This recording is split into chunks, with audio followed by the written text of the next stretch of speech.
Se você fechar a boca agora mesmo e decidir não pronunciar uma única sílaba pelos próximos 7 dias, o seu corpo vai entrar num estado de choque violento.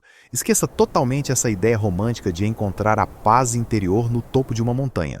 O que acontece nas primeiras 48 horas de silêncio absoluto é uma crise de abstinência química brutal. Ok, Você é ok. viciado na sua própria voz. O som das suas palavras libera pequenas doses de dopamina no seu sistema nervoso o dia inteiro. Cortar isso de uma vez é exatamente como jogar um dependente trancado num quarto escuro. A dor de cabeça surge muito rápido, o nervosismo domina as suas mãos, o seu cérebro reage com pânico absoluto. Neste vídeo, eu vou te mostrar detalhadamente o mapa de destruição e de reconstrução que ocorre dentro da sua mente quando você desliga a sua comunicação verbal. Nós vamos olhar para o fundo da sua garganta e entender o motivo exato de as suas cordas vocais começarem a derreter fisicamente pela falta de uso. Eu fui caçar relatórios neurológicos esquecidos para te explicar o momento em que o seu córtex passa a inventar vozes do nada para tapar o buraco do silêncio. Fique comigo. O ser humano é uma máquina orgânica construída especificamente para o barulho. A evolução desenhou as nossas cordas vocais para usar o som como a nossa maior ferramenta de sobrevivência. Toda vez que você dá uma risada alta no meio de uma roda de amigos ou tenta argumentar com alguém na rua, o seu sistema interno de recompensa joga combustível no seu sangue.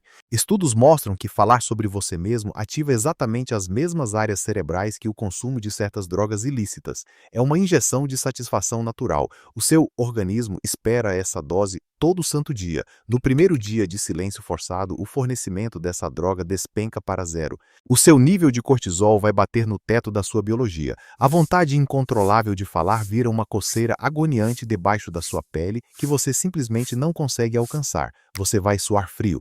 O seu cérebro não consegue entender a falta de barulho e acende um sinal de alerta vermelho, imaginando que um predador gigantesco está caçando você.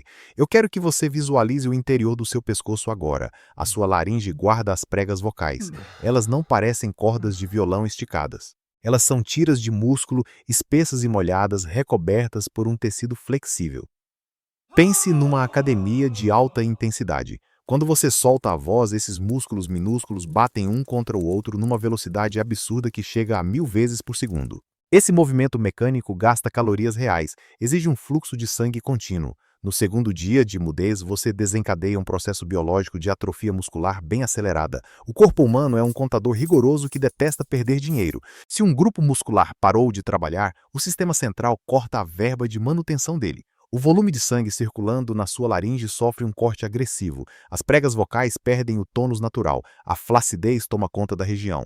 O conceito é idêntico ao de uma pessoa que fica deitada numa cama de hospital por 30 dias e perde a força da perna.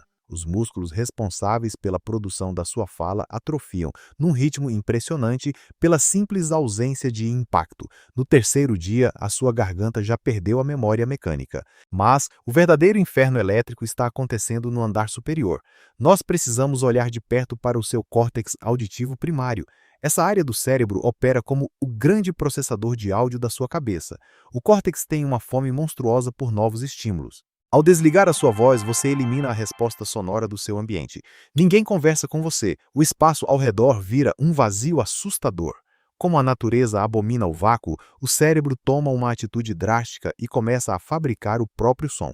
Os pesquisadores que monitoram retiros de restrição sonora extrema registraram um padrão repetitivo. Os participantes começam a sofrer de alucinações auditivas cristalinas. Você passa a ouvir o ranger de madeiras velhas, você escuta passos no corredor escuro. Você tem a certeza absoluta de que uma pessoa conhecida chamou o seu nome bem perto do seu ombro.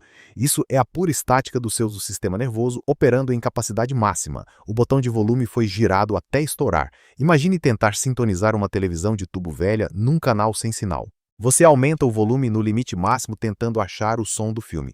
A única coisa que agride o seu ouvido é aquele chiado infernal de frequências perdidas. A sua cabeça amplifica o barulho interno do seu corpo de um jeito sufocante. O fluxo de sangue correndo pela sua carótida engrossa e passa a soar como uma mangueira de alta pressão jorrando água. O simples atrito das suas pálpebras piscando vira um estalo estridente. O ato de engolir a própria saliva vira um trovão. O sistema neurológico infla os ruídos invisíveis da sua própria fisiologia. Isso contamina os seus pensamentos de forma agressiva. No quarto dia, existe uma via neural chamada rede de modo padrão. Eu gosto de tratar essa rede como a usina de problemas da mente humana. É esse mecanismo que faz você sofrer por antecipação. É ele que ressuscita memórias ruins. Essa via neural desliga automaticamente quando você abre a boca para participar de um diálogo complexo com o caixa da padaria. Sem a sua voz funcionando como um extintor de incêndio, o fogo toma conta. O acelerador dessa rede prende no fundo. A sua experiência interna afunda num abismo de ruminação. Uma discussão besta que você teve no trânsito há 4 anos volta para a sua testa tocando em repetição máxima. A pressão da mente espreme os seus ossos. A sensação física lembra a tentativa inútil de segurar uma bola inflável enorme afundada no fundo de uma piscina cheia. A pressão da água joga a bola na sua cara com força total.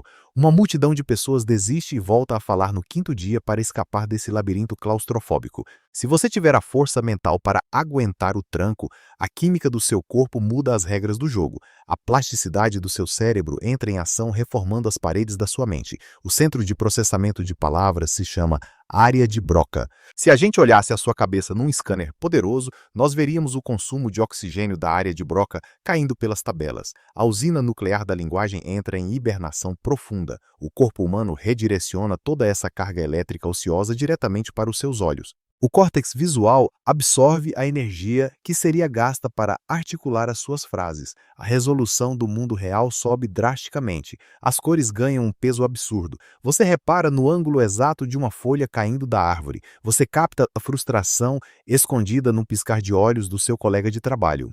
A sua percepção visual vira uma antena parabólica potente de alta sensibilidade. A sua forma de pensar sofre uma mutação brutal. Você costuma amarrar os pensamentos usando a gramática. A nossa voz mental imita um narrador chato de televisão, criando frases inteiras o tempo todo. No 6º dia de mudez pesada, o uso prático da palavra desmorona na sua cabeça. A figura do narrador desaparece completamente. Você começa a pensar usando imagens puras e conceitos soltos no ar.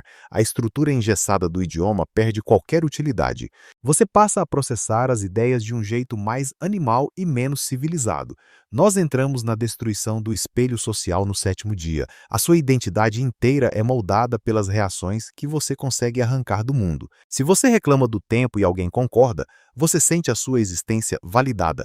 Se você conta uma história engraçada e o grupo dá risada, você recebe a medalha invisível de pessoa carismática. A sua voz funciona como o seu principal escudo tático e social. A mudez rouba esse escudo da sua mão. O mecanismo de defesa da sua personalidade derrete. Você fica impossibilitado de interromper o outro para provar a sua suposta genialidade. Você não consegue inventar uma desculpa rápida para cobrir uma falha. A vaidade sofre um baque profundo e o seu ego é obrigado a calar a boca internamente. Você perde os rótulos complexos e passa por existir apenas como um organismo respirando o oxigênio do ambiente. O silêncio humilha a nossa necessidade de atenção constante. O alarme do cronômetro toca marcando o fim do experimento na marca exata das 168 horas. O exílio autoimposto finalmente termina. O senso comum diria que você daria um grito longo e aliviado para o teto. O resultado físico da experiência prova o oposto. Abrir a boca para falar a primeira palavra depois do período de isolamento exige esforço. A tentativa de vocalizar soa feia e abafada. A sua própria voz parece roubada de um gravador quebrado. O som da sua fala ressoa de uma forma alienígena dentro do osso da sua mandíbula. O músculo frouxo raspa dolorosamente na parede da garganta. As suas pregas vocais atrofiaram e perderam o poder de tração. Você tenta montar um argumento extenso e tropeça nas próprias sílabas logo no começo. As pontes de comunicação entre o pensamento rápido e o movimento da sua língua criaram ferrugem pesada. O seu organismo vai lutar com muita dificuldade por algumas horas para reacender os motores originais da linguagem falada. A sua biologia volta aos eixos e o espelho social é erguido novamente perante a sociedade. O mundo tenta te sugar de volta para o barulho eterno. A cicatriz neurológica deixada por uma semana inteira lidando com o vazio altera definitivamente a lente que você usa para olhar as outras pessoas. A fala deixa de ser um desperdício infinito e passa a ser uma ferramenta muito cara. Qual o limite extremo da resistência biológica humana nós deveríamos colocar sob os holofotes no próximo vídeo? Deixa o seu chute aqui nos comentários e nós vamos testar. Não se esquece de se inscrever no canal.